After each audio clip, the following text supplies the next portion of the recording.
All right, I'm taking us live. Here we go. Fair enough. Um, Usually a 5 count. I have tech support here with me, so we're going to wait and make sure we're live.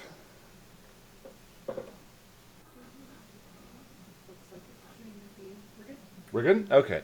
Hello, everyone. Welcome, welcome. Today we're speaking with Jonathan Woodward. Jonathan, thank you for taking time out to talk to us. So happy to be here. Before we get into it, just a couple of details about WhedonCon, which both Jonathan and I are going to be at. WhedonCon is May 18th through the 20th in Los Angeles. All proceeds for this particular con go to charity, and this year's charities are the Lupus Foundation of America and the Al Wooten Junior Heritage Center in memory of Ron Glass. WhedonCon's a little bit different by design. They try and have a little bit more of an intimate setting, lots of opportunities to mingle with guests, one of whom is here with me today. And Jonathan, who, in addition to playing several parts in the Whedonverse, is currently working in public radio. So welcome. Thank you again. Thanks, man. I have to apologize. I'm getting over a cold, so I'm going to try not to cough into the mic. I'm sorry about that, but it is making your voice rather sonorous. Well, I appreciate that. Thank you. So, Jonathan, this is your first time attending WhedonCon. What have you heard about it? I've heard that it's a fan-based and fan-structured convention, so that it's not a for-profit organization. It's for fans, by fans, and it's always a charitable outfit attached.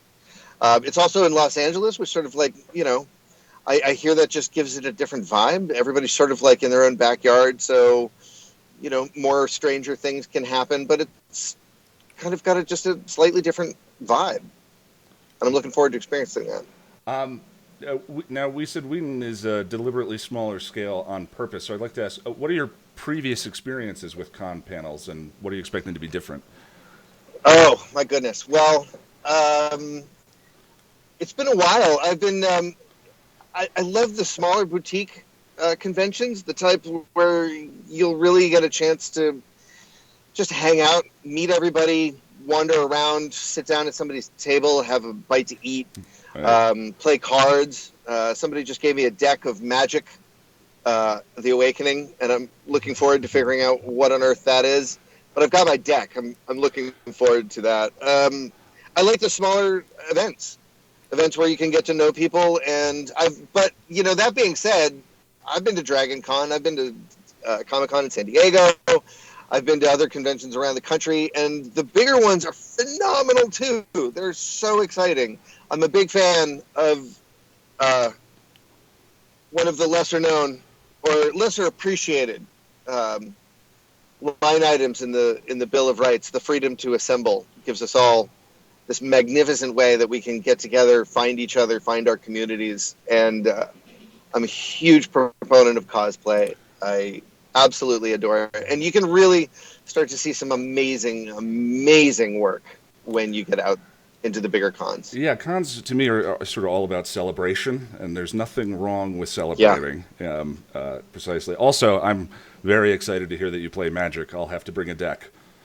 Yes, please. I'm going to need a gentle introduction so that I know what I'm doing. Oh, I'll be gentle. We watched some of your previous con panels, and it's obvious you have a very good rapport with the cast members. Do you keep in contact with everyone? I like to. It's funny how it's this little funny fraternity sorority. Like, seriously, it's you get plucked out of your daily life for this audition that comes along, and then they don't tell you when you're auditioning that it's like going to be a lifetime club that you belong to, where you are joining all of these people who have done all of this great work. They've made this fantastic show, developed this relationship with this body of people, and brought you all together, and it's going to be with you for the rest of your life. Yeah. And you're really lucky that's come along. Yeah.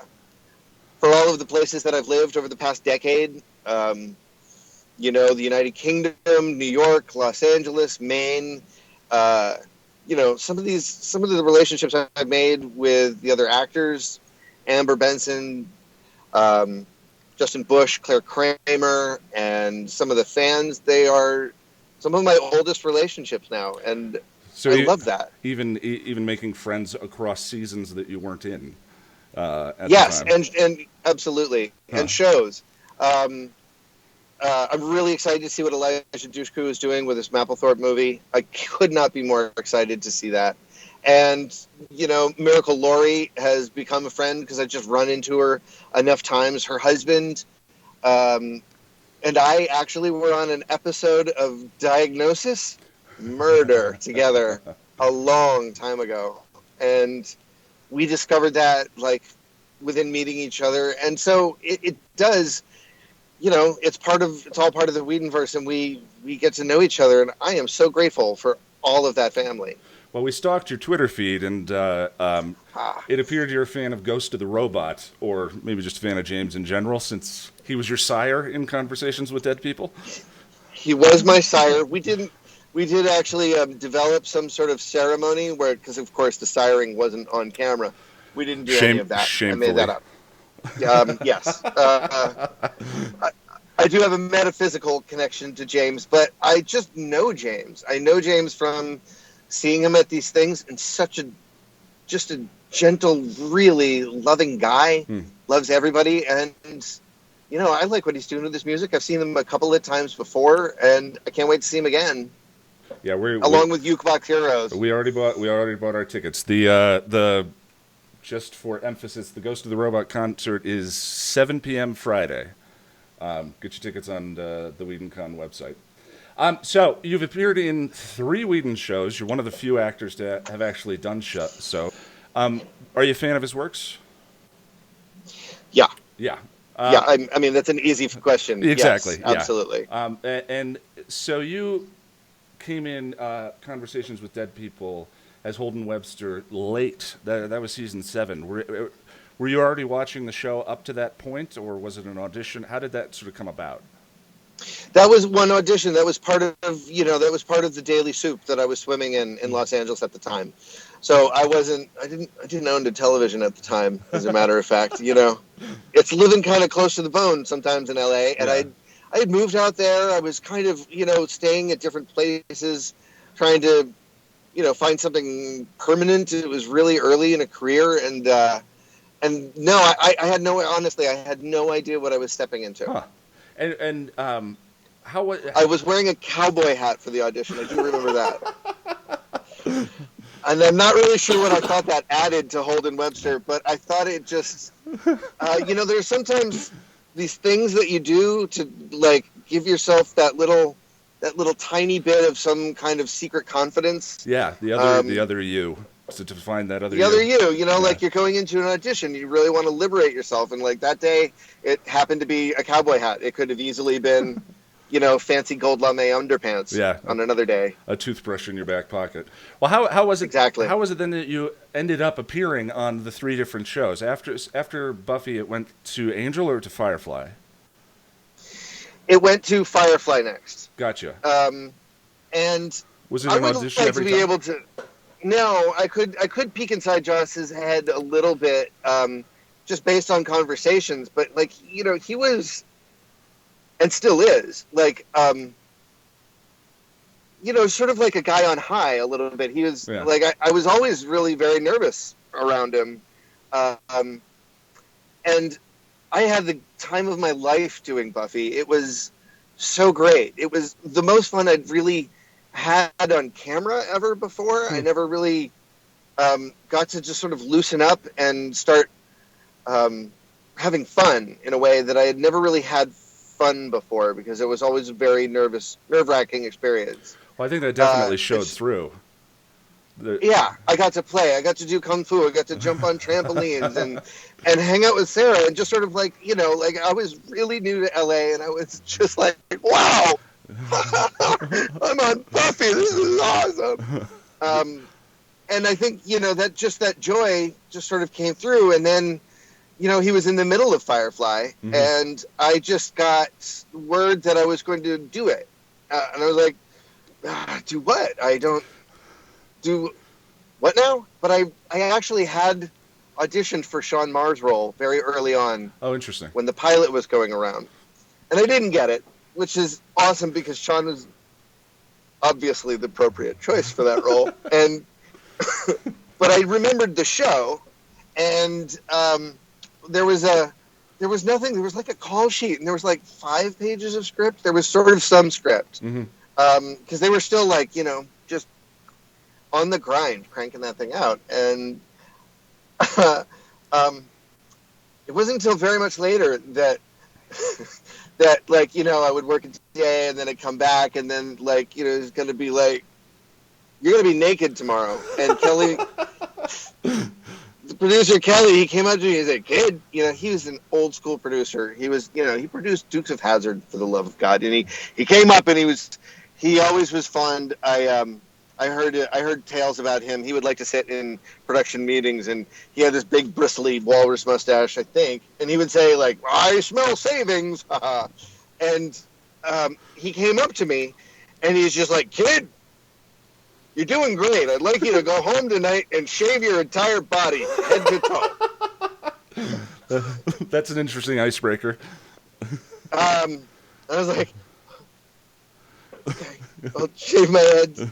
And we did that because, obviously you got a match. And well, we've read that was the beginning of a terrifying 24 hours. I've actually read an interview with Harry Groner, who played the mayor in season 2 or 3 of Buffy, and he said that during the finale, Joss was on set writing dialogue while they were filming. That doesn't surprise me at all. Which is kind of incredible, the level of writing that came out of that in sort of jazz on set. Well, and that correlative happens elsewhere. You hear stories of like, oh, geez, the band, they hold themselves up in this place called Big Pink, and it's their seminal album, and they wrote half of the songs when they walked into the studio, and I always thought to myself, isn't that really not how it's supposed to work? Aren't they supposed to be like exactly in a cave somewhere writing these songs, laboring over them? But I guess part of it is that crucible that you get to when you've got all of the talent there, and you've got all of the enthusiasm there, you've got all of the people there, and this is the atmosphere of creation that you really, really get to feed off of. And I can see totally that he would want to be in the middle of that environment, taking from it and working with it. That's a great antidote to the standard writer's problem of a very solitary experice, which I don't have any relationship to. But and it's a guaranteed way not to overthink things, of course, just open your chest.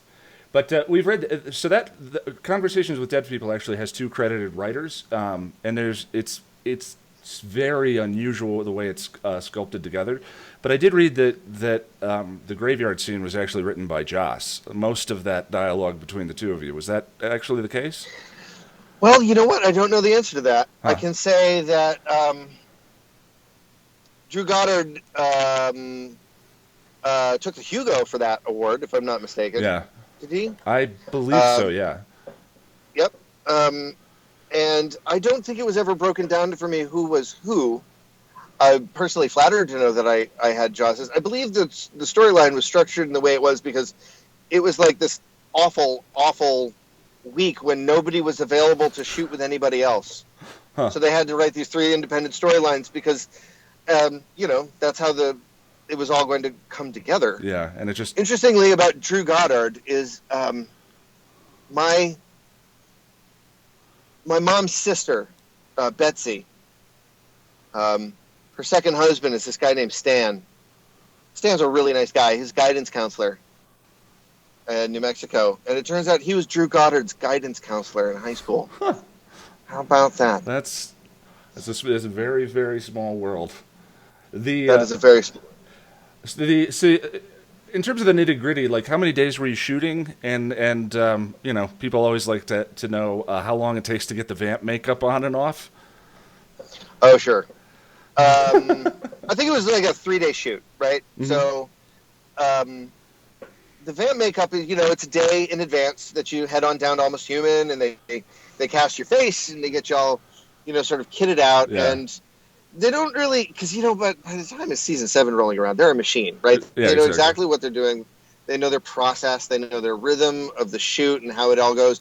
And through no fault of their own, there's not a lot of time that they spend in explaining it to the new guy that just walks on set. They're just sort of like, go here, sit still, stop moving, don't blink, stop that. Yeah. Like the number of times he said to me, he's like, no, you really can't move while I'm doing this. You have to stop. I'm a fidgety kind of guy. Yeah. So, it takes a solid hour. They apply, makeup, all of an hour, if not an hour and a half. And then you go over and they'll figure out something to do with your hair. I had a lot of hair back then. Yeah, it was a gorgeous mane. It was so many like flippy sort of bits all over there was a lot of hair there. Those were the good old days. So I was such a small human. I was so much thinner.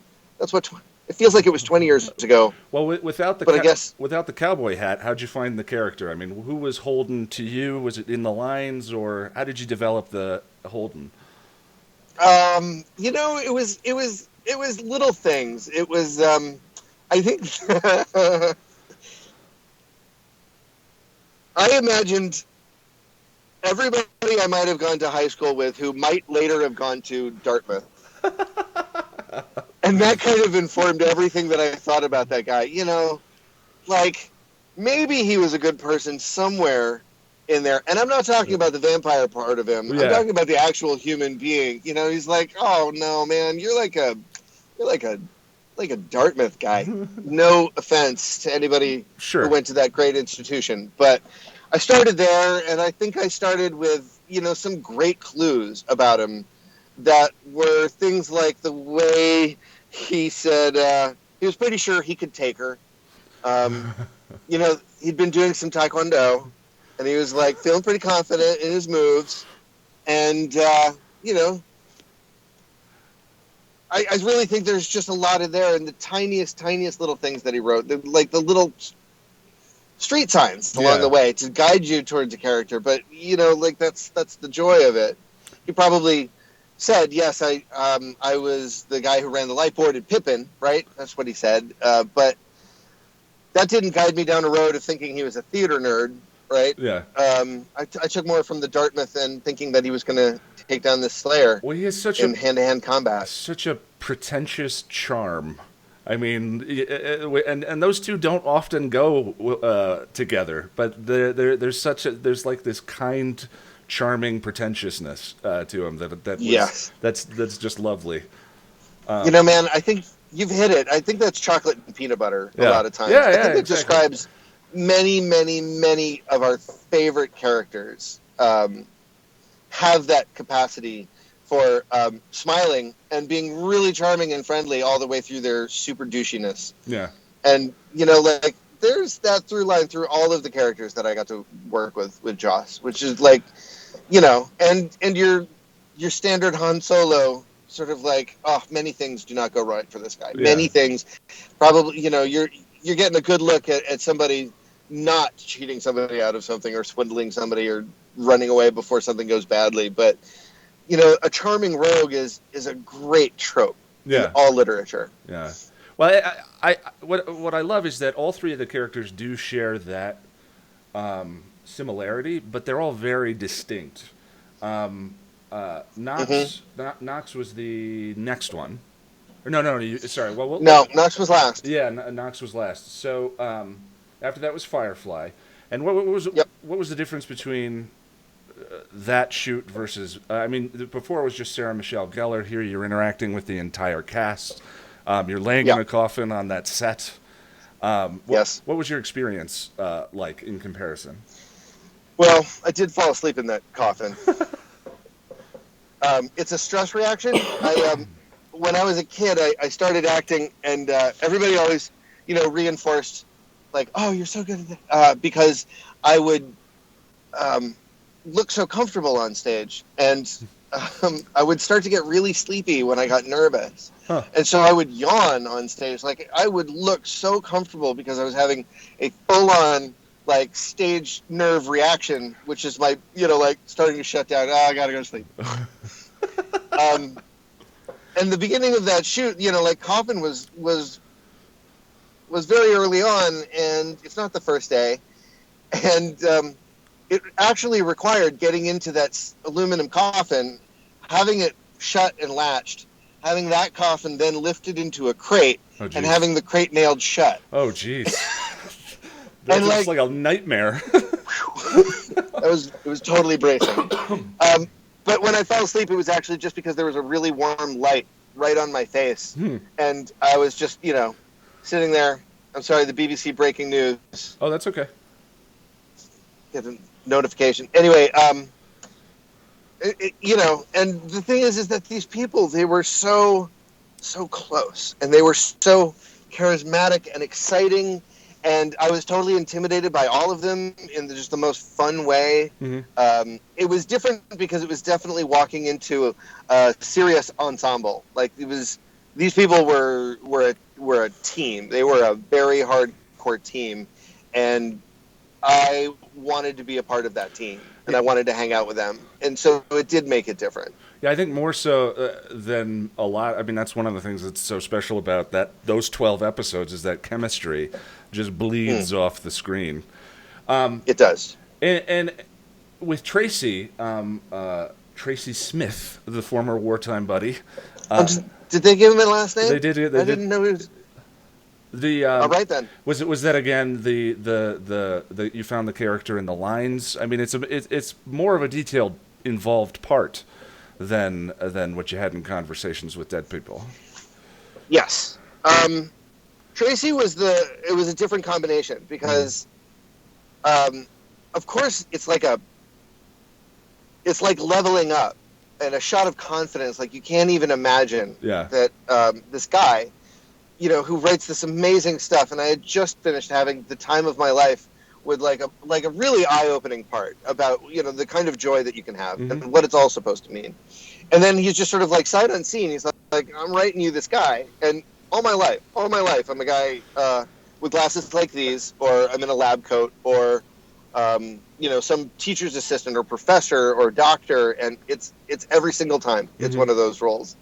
And like, I'm reading through the script, and he's given me, I've stolen a gun. Yeah. I've stolen this thing. I've got, the character for me came from triangulating the fact that I knew he wanted me to do this guy. The thing about the beans at the beginning, that was very telling. And then the fact that he had a gun, like it only pointed you in a certain way where, they usually give other actors the gun and ask them to be the guy taking a hostage or something. And for me, that just meant I got to make sure that, how do I want to say this? The character they wanted was only the character that I could give them, and that was an enormous, enormous compliment from Joss. I think later at the Angel 100th episode party, I said to him at one point, I was like, I felt like I should, because it was such a gift in such a way. Yeah. Or I'd been thinking of it like that, and I went up to him at this party. I was like, I just want to say thank you. And he looked at me and he said, well, I didn't do it because I like you. And it really, he's obviously a guy that thinks on more levels than many human beings do. And everything about that reply meant everything that I was supposed to take away was sort of like, it feels like an insult, but it's not. Yeah. He was saying this has nothing to do with you as a person. It has everything to do with what you're bringing to the thing that I gave you. But it sounds like an insult, right? He's like, It sounds like he's saying, I don't care about you, but he was really not. He was paying me a very, very huge compliment, and I was humbled by that. That was nice. And you had a pretty moving death scene. Like the scope of that part from the flashback with the beans and the beauty of it has to be like, as you said, some kind of dream. It was a dream, and it was not one of those dreams that you're having at the time. Yeah. Like, I believe the whole cast, they were in a place. The show was getting shut down, and in many ways, I sort of I was the guy who was just like, wow, what are we doing? This is so exciting. But they were, the show was going away. And it was a little bit like going to Thanksgiving dinner at somebody's house and like grandma's dying right there. Yeah. So everybody's having Thanksgiving, and I'm like so happy to be there at Thanksgiving, but there's a lot of pain and sadness in the air. So I think a lot of the cast, there was a much later there was a score that was meant to highlight the end of the show. There was a lot of death. There were a lot of overtones of everything. The cast knew that the show was going to be canceled halfway through. So I didn't really have that to inform me because I was busy desperately trying to remember lines and not embarrass myself with these people that I had such a fondness for so instantly and was so excited by. It's interesting. Yeah, it has found such a following in hindsight, and it's so celebrated I think it's easy to forget what that experience must have been like for them in the middle of it, because it didn't have that status at that point, and Fox had aired it out of order and in a weird time slot and changed it a couple of times. So yeah, but they knew they were doing something really remarkable. Yeah. They really did. They knew it was different than anything that that was out there. That it was an experiment. It was a great experiment. There was a stagecoach robbery, and then there was the episode with the bounty hunter, Object in Space, which is incredible. 50 minutes of the most incredible television I've ever seen. That was my favorite episode by far. The actor who played Jubal Early, was that his character's name? He was an absolute stunner of a man. Completely captivating. To really just bring you in and just absolutely held everybody in the grip with that episode. I was so impressed. Almost by underplaying it. There's so much gravity in his sort of underspokenness. It's a wonderful episode. So after that, you moved on to Angel. Yes. And that was the regular gig. 7 episodes? Yeah. Didn't quite know that to begin with, but that's it was. He's such an infamous character for the fans. I'm very curious about what you did know going into the job. I knew that there was a double audition on my first day on set. Like it was the last day of the season before, and sort of wanted to see what Amy sort of there was this sort of thing where go talk to Amy. Go see if Amy likes you.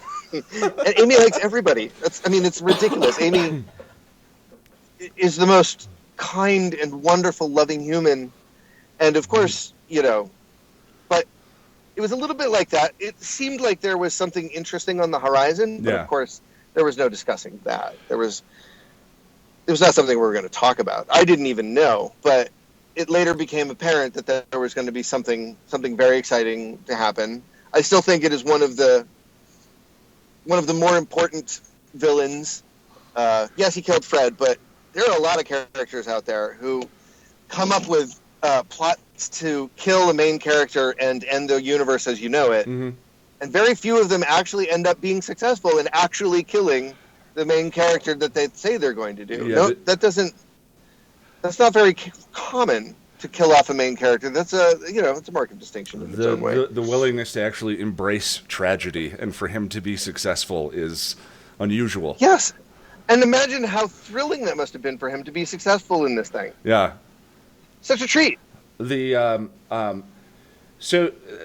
it's interesting that you say go see if Fred. Go see if Amy likes you. Hinting at that there was going to be some chemistry between the characters early on. Yes. Yeah. Well, it's all misdirection, isn't it? You've got to find a way to make it look like it's a feint. So it's just this little false maneuver. So you throw Knox in to try and distract you, thinking he's going to be some complication between her and Wesley. Right. Right. But that's really not what it was at all. Yeah. His crush on her had something very, very I was trying to remember what the name of the thing that he was. Like, he was the Kwisatz Haderach, or the Quidditch, or the Q something. They had a name for what he was. The somebody out there will tweet it any second now. Somebody. Well, we're guaranteed. We're looking for it in chat. The one thing that the three characters all kind of share in common is they're all sort of Loki. They're all trickster, sort of trickster god characters. Sorry, I sort of lost my place here. I apologize. That's okay. The charismatic, very likable, and there's a twist or a turn with every single one of them. And we are. What is it like to play that villain? I mean, what is it like to? You have to believe in yourself, right? Like Knox believed that he was doing right, and is that a hard space to find? No, that's well, right. So every character always thinks that they're doing the right thing, right? Very rarely do you have an evil villain saying, like caricatures of evil villains are saying, I'm doing this, ha ha ha, but I know it will fail. Like, everybody sets out to do the thing that they want to do in life and succeed at it. Mm-hmm. And everybody thinks they're doing the right thing for whatever reason. Like, I love these characters, the ones that you just don't think are going to be doing something awful. Because why do awful people have to behave like awful people? Right. The present administration notwithstanding, I find that, like, it's really easy to fall into this trap of, like, like doing that jaw muscle acting where you're like, I'm the villain and I have to. Well, that's an interesting distinction. That, like, again, not to mention the administration, but you're talking about maybe the difference then is complete narcissism versus sort of broken logic, or someone who has learned through pain. Is it narcissism, or is it that place of doing God's work? Right. Not to diminish. I only mean that to say I am invested in the work that I'm doing. Mm-hmm. I believe it is true and correct. I think it will be the right thing. Yeah, I didn't mean you. I meant the character. Yeah, no, the character too. Yeah. The character believes 100% that this is the right thing to stitch these weird crystals into your body and to just perform this thing and turn this lady into this blue thing. Then that is, like, he's been called to do an absolutely amazing and important thing that will impact humanity for the rest of their days. Right. And he is successful in doing it. Who could be more proud of themselves than that? And, it put him in a good mood all the time. Imagine if you were, you found that you were selected to do this thing, to make this thing happen, and you really wanted it, and you were enjoying doing it. It's like anything that all of us do when we try to thrive. I love those characters that seem like they present conflict, because they're at their core, they're so simple. Yeah. They're so simple, and they're so true, they're so honest. And I seem to have ended up with more than my fair share of charmingly callow individuals. Well, it's interesting. At Wanderlust Writer on Twitter asked, do you feel typecast as the seemingly sweet but secretly evil one? I think typecast has such a negative connotation. How about we call it, I was so lucky because people keep giving me these kinds of roles, and that is truly awesome. Huh. They're so great. There was a pilot audition that I did opposite Allison Hannigan once. It never went anywhere. And I don't know if they made it. But the character that I was auditioning to be opposite her was her brother, who was so much fun, so nice, so, like, she loved him so much. But he was like a baddie. Yeah. He was constantly, stealing things to pay off gambling debts. And, we've got people in our lives that we love very much but disappoint us consistently. Yeah. And yeah, I mean, those are people, those are humans, and I loved those roles because they create such contradictions. Like, you want so much for these people because they're obviously people that have a lot to offer, but, like, so many of us, so many people have lots to offer but can't access it because you get caught up in things. It's very difficult being a human being. Well, it's not for sissies. It's not. It's really tough. Yeah, it's not easy, and I think those characters are more interesting than Paragons, certainly. I mean, you learn more from the person making mistakes than you do from, and I think that's one of the things that has made these shows resonate so much is good people doing bad things. Yes, and failing and Yeah. having to contemplate that because it's not very dramatic. I mean, I had an old theater teacher in high school who would say, "Listen, there's conflict here. They're doing something they shouldn't do because it's drama. Otherwise, we would name this play Opal Goes to College and Doesn't Have Sex." Because that's not something anybody wants to watch. Yeah. That's not very human, and we don't learn anything from that. Oh, that's interesting. How do you feel like the three of them differed from each other? I mean, we've highlighted like the trickster aspect of it. What do you think distinguished the three of them? Well, I would have a hard time teasing that apart from my experience doing them. Yeah. Angel was the first time that I sat down and I felt like I was part of something because I would see the people. Rather than coming in as a guest on somebody's show and being, it's like coming over to somebody's house for dinner. Like, you're respectful of their space. You make sure that you follow all of the rules as you're learning what the rules are. You're observing everybody doing everything, and then you're trying to do this, do your job and do it really well and bring something fun to the table. But when you get to sort of relax and say, "Oh, we'd like you to be here for a while. We'd like you to stay the summer with us," and you're like, "Wow, okay. Now I'm going to relax and we're gonna break down this relationship, and I'm going to get to be a part of your team for a while." Mm-hmm. And I think that was the most important thing, is that I felt welcomed by this cast doing, an amazing final season that was just sort of so different from the other ones. It had such a it's very distinct. they really grew up Yeah. in Angel, right? Yeah. When they got the partners, they got all this money, they had this fancy place. It was a different environment, and I thought what they were doing was remarkable. Yeah. And by that point, I had really started to understand everything about what Joss was doing, everything about how he was writing, what it was about. And so I think that was what changed it. Like, Well, it all had to do with being in it. yeah, I imagine then it's difficult to distinguish between your experience versus what we get, which is just the story itself, is Yeah. what you're saying. So yeah, that makes sense. Would you say that Angel then was sort of your favorite experience, being it was for the summer? I really thought Firefly was very special. Yeah. And I've always been, it was different work that I got to do. It was different than I thought I'd ever be asked to do. And it was with people that I truly admire, doing things that I truly admire. Mm-hmm. And I will, that one's really top tier for me. Yeah, that makes sense. Yeah.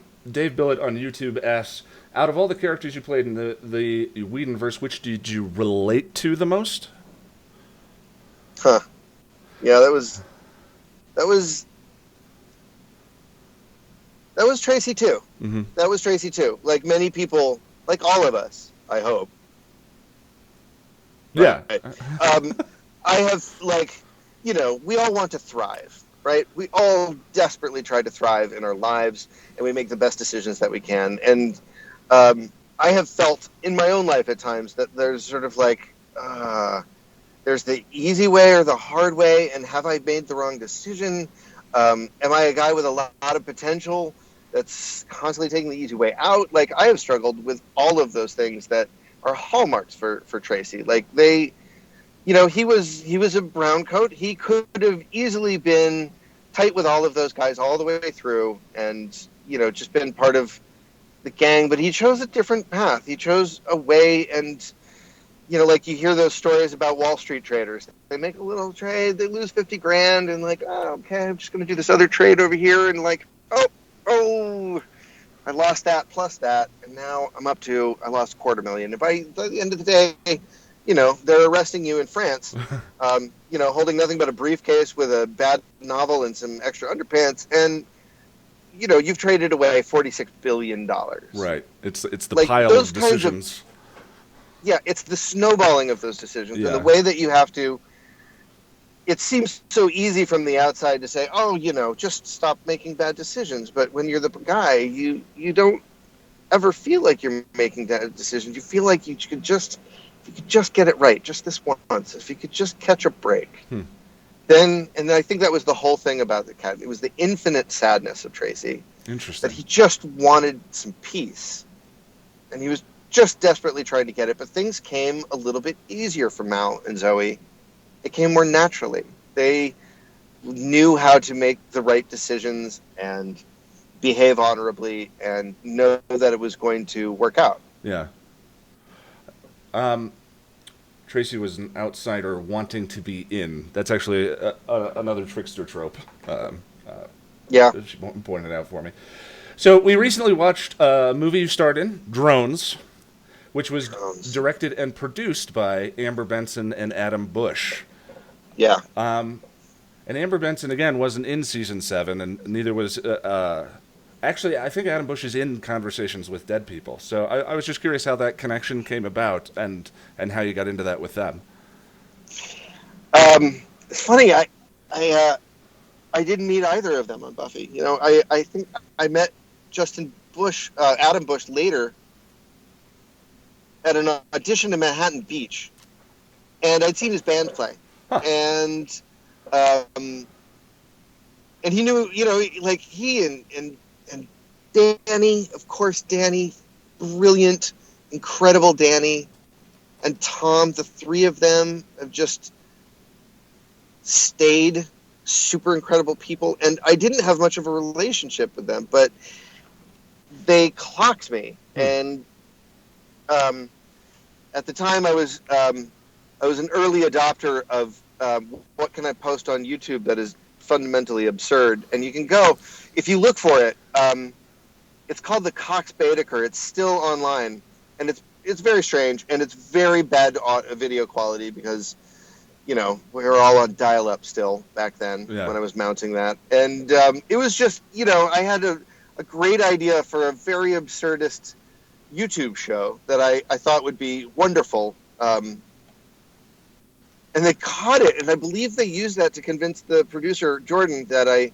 they wanted me to play this guy, Brian, in this thing. Yeah. And he looked at it, he was like, okay, I don't know what I just saw, but whatever you guys say. And that was, that I made a movie called Wit at one point. Like, these are the highlights of all the time that I spent trying to be an actor. Drones was so fun because it was all friends. Well, and it's also right before the crowd funding wave came along, and what how is that different working on independent films like that? Well, it was different because I haven't done a ton of films, but I've done some independent films, and their money, they're sourcing, the backstory. They always want to sell you a better backstory because they always want you to believe it's about to be a sleeper hit, right? This is going to come out. It's going to be great. With Drones, it was like the producer's like, I guess he called up and said, hey, listen, I accidentally have a location for 2 weeks. Can somebody write a script? And Acker and Blacker, the writers, they're like, so it's in an office building and it's really ugly? Okay, we'll write that. And they wrote it. Yeah. In 2 weeks. 2 weeks they wrote that script, and we had 2 weeks to shoot it. Because it's just sort of like there were resources that were available, and they went for it. And what could be more awesome than that? Yeah. A very guerrilla style it totally creation. Was. But it was really on point, too. Like, everybody were Mark Evan Jackson, James Urbaniak, who's a great hero of mine that I had known from New York theater. There were some, and of course Sam Levine. Mm-hmm. There's some really powerhouse, funny people in that thing. And I once again couldn't believe that I was a part of it. I was like, look at all of these people and me. I don't get it, but here we are. Huh. And such great comedy. Well, I want to. We're nearing the end here. I want to shoot you some questions from our chat and audience. If you could play any character from another Whedon work, which would you have liked to play? You mentioned you auditioned for River's brother. Yes. No, that's definitely, I shouldn't have, there was no way. That was not, I would have been terrible. They used to tell these stories. They would tell these stories. Joss would have Shakespeare reading parties. He would have dinner parties, and people would just sit around the table reading Shakespeare, which is sort of, that's sort of like actor crack, basically. Yeah. If I could have been a part of it, like, I was so excited when they did that film. It looked like so much fun. I wouldn't wanted anybody's role. I just that one looked like it would have been really, really great to be a part of. You're talking about Much Ado About Nothing? Oh, sorry. Yes, Much Ado About Nothing. Yeah, yes. yeah. I mean, speaking of guerrilla filmmaking, although with quite the caliber, but shot at his house, and what a wonderful film. And jazzy and cool and fun, and everybody is having the time of their life. That looked really sexy to me. Again, when the charisma of the cast just sort of bleeds off into the part, regardless, you can always see that. At Fury Kelly wanted to know if you could have played one of the good guys, which character would you pick? Well, I mean, I think we sort of answered that in that they all believe really? They're good guys. Yeah, I mean, are they all? Is any one of them truly good? Right. Like, if I could play one of the good guys. No, see, I don't know if it works like that. All of those characters, they all were the only ones that could be like charisma could only do what charisma did. Yeah. J. August could only do what J. August did. Like those, you can't just sort of hope that I could step in and take swing at being Deathlock. Like, there's so many like reasons that everybody gets the role that they get. I would have wanted to be I was a good guy. What are you talking about? Yeah, exactly. Tracy was a great guy. Tracy was one of the good guys.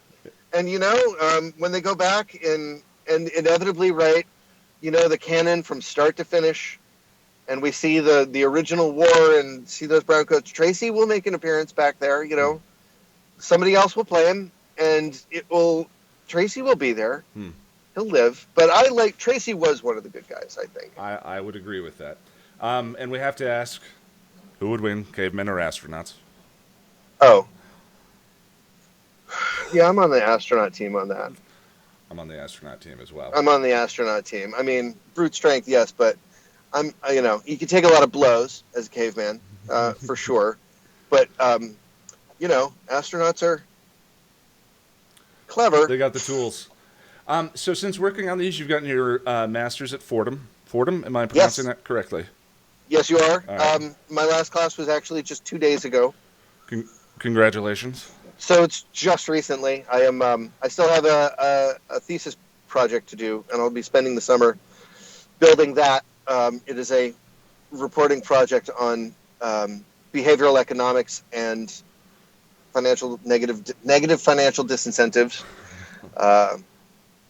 which I'm really excited about, but I got to find a much sexier way of talking about it. Otherwise, good luck. I mean, you got to sex that up a little bit. Something. I'll find some way to make it sound, because it legitimately is more interesting than I'm making it sound, but I just haven't found those words yet. But I did just finish the master's degree in public media journalism. Well, we wanted to ask you a little bit about your current work in public radio. Yeah. We talked about you being a fan of James and Ghost and the Robot, and the music he creates. But I wanted to ask, are you also a fan of Jukebox Heroes? God, yes. Absolutely, yes. Can you tell us a bit? For sure, yes. Tell us Sorry, I didn't interrupt you. Tell us a little bit about it. Well, for one, I'm a ukulele player myself. I have a beautiful ukulele, which I'm contemplating bringing along with me to Los Angeles, because I'm hoping maybe Miracle and Chris can sit down and teach me some new tricks. Yeah. I went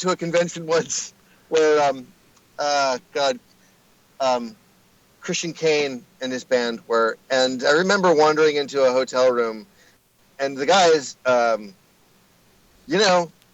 bunch of great musicians sitting around. They grab a guitar, and then somebody starts playing, and then all of a sudden, you hear that opening riff to Midnight Rider, and they just launch into that, man, and that just seems to be like the greatest thing in the world. It's the one thing that acting can never do. The closest you get is everybody comes over and reads Shakespeare around the table. I was dinner night, right? Yeah.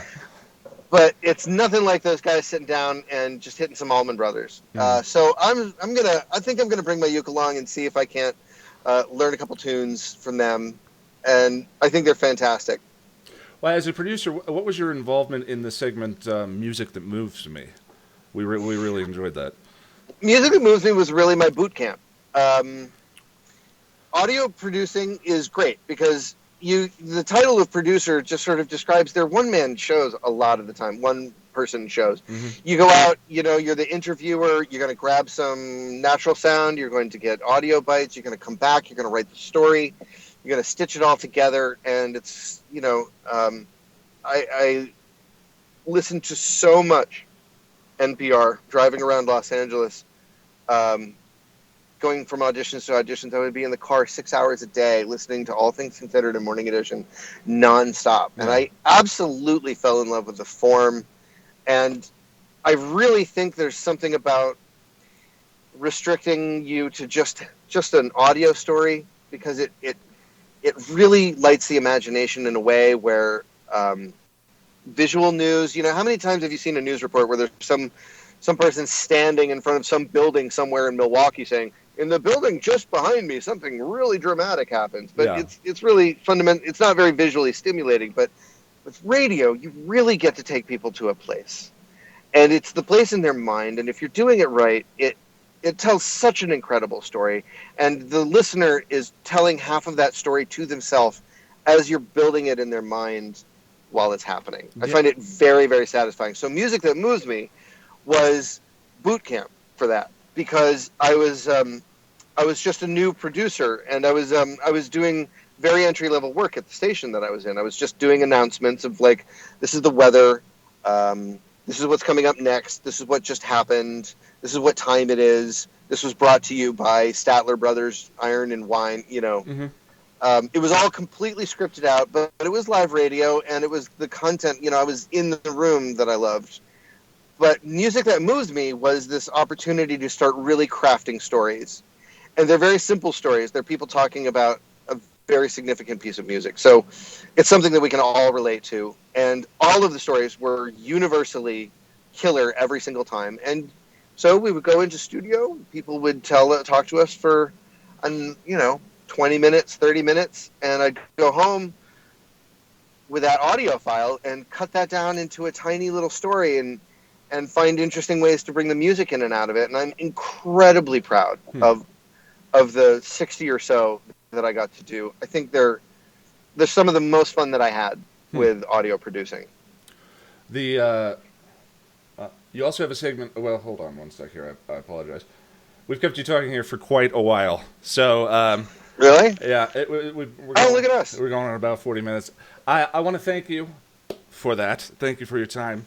And before you go, let me run through some real quick WhedonCon details and let people know where you're going to be at the con. Yeah. So, can you also let me know where I'm going to be at the con? Jonathan, let me let you know where you're going to be at the con. That would be so great. I'd appreciate that. So starting off Friday from 7 to 8 p.m., we have a segment called Poetry of the Whedonverse. Great. Where Passion of the Nerd, which is me and company, will be hosting and running through some Whedon monologues and dialogue. From 8 to 9 p.m. is the Ghost of the Robot show, which, who knows? On Saturday from 8 a.m. to 10 a.m., you can start your morning off the right way with Breakfast of Champions, or rather, Breakfast with Villains. Jonathan here will obviously be there. There's limited seating for this one. Only 45 may attend. If you, the audience, purchase tickets now, you can save both on your seat and $10 on the price. I love breakfast. I'm a big fan of breakfast. Don't miss the chance for a meet and greet with Jonathan on Saturday from noon to 1 p.m. And there will also be an opportunity to play board games like Cards Against Humanity with some of our con guests, including Miracle Laurie, James Leary, Camden Toy, and Jonathan. And I will be bringing my Magic the Gathering deck, and I hope somebody can teach me. I'm really willing to spank anybody in Catan at any moment. Like, I'm ready. I've been practicing. Well, we'll run you through the Magic basics. Thank you. Reserve your spot as soon as possible. Jonathan will also be in attendance for the Elegant Evening Reception on Saturday night. This is a formal and intimate Much Ado About Nothing themed cocktail party. And how delightful. And a fabulous chance to mingle with all of the WhedonCon guests. Only 60 people will be in attendance at this event. So again, purchase your tickets as soon as possible. And on Sunday from 12 to 1, there will be an Every Hero Needs a Villain panel with Andrew Furchland, Dagny Kerr, Mercedes McNabb, Camden Toy, and of course... Oh, Mercedes. So excited to see that Mercedes joined the con. That's wonderful. We're very excited about it as well. In addition to all these events, if you'd like to come to attend Sunday's Craft and Chat session, where with Jonathan, we'll be making Knox dolls. Yeah. That's right. You can make your very own lab coat. And yes, and kill Fred every night in your dreams. These are cute, intimate craft sessions with the star, and the price of the craft supplies is included with the purchase. There will be karaoke at WhedonCon. Is there a song that we can expect from you? Oh, goodness. I was just last night, as it turns out, one of the big fundraisers for the news station that I'm working for currently, there's this piano bar karaoke, and I sort of was feeling a little bit bad about myself because, I put one in the pocket. Everybody's got to put one in the pocket. You got to have one. Because you don't want to be the guy who's like, no, I don't want to do the thing. I don't know what I'm going to sing. But, and mine was, I've got one in my little pocket, but I was, I was a little shy, and there were really good singers at this one. That's the worst. Worst. I know. It was totally the worst. But, maybe some Thompson Twins, maybe some Neil Diamond. You never know. There's something in there. I do a stunning rendition of No Diggity. I imagine that's got to be true. Let's not forget about photo opportunities available, of which there are a lot. Jonathan will be a part of some group ops throughout the weekend, and will also be available for autographs, selfies, professional photo ops. Make sure you take the chance to meet this handsome trickster. Wow. You handsome. I once worked in a I was temping when I moved back from LA, and I worked for the Overseas Chinese Banking Corporation for a year, and I was a clerk at a bank, and everybody at the bank was Chinese. They were all from, Singapore, and then all of the other clerks, they were all Chinese. This was right when I did drones, and I asked them to give me a Chinese name so that if they referred to me, I would be able to hear them talking about me. And I believe it's Cantonese. They call me Lang Tsai Lo Fu. Lang Tsai Lo Fu. Lang Tsai Lo Fu, which means handsome tiger. Well, it fits. Thank you. Jonathan, I want to thank you again. I want to thank everyone who is watching on stream. You can follow Jonathan at the J Woodward on Twitter. That's me. Thank you for putting up with my shoddy camera work in my car. Anything for a conversation. I appreciate it. I really had a good time, Ian. Thank you. Hang in for just 1 sec. I'm going to go ahead and shut the stream down. Thank you, everyone.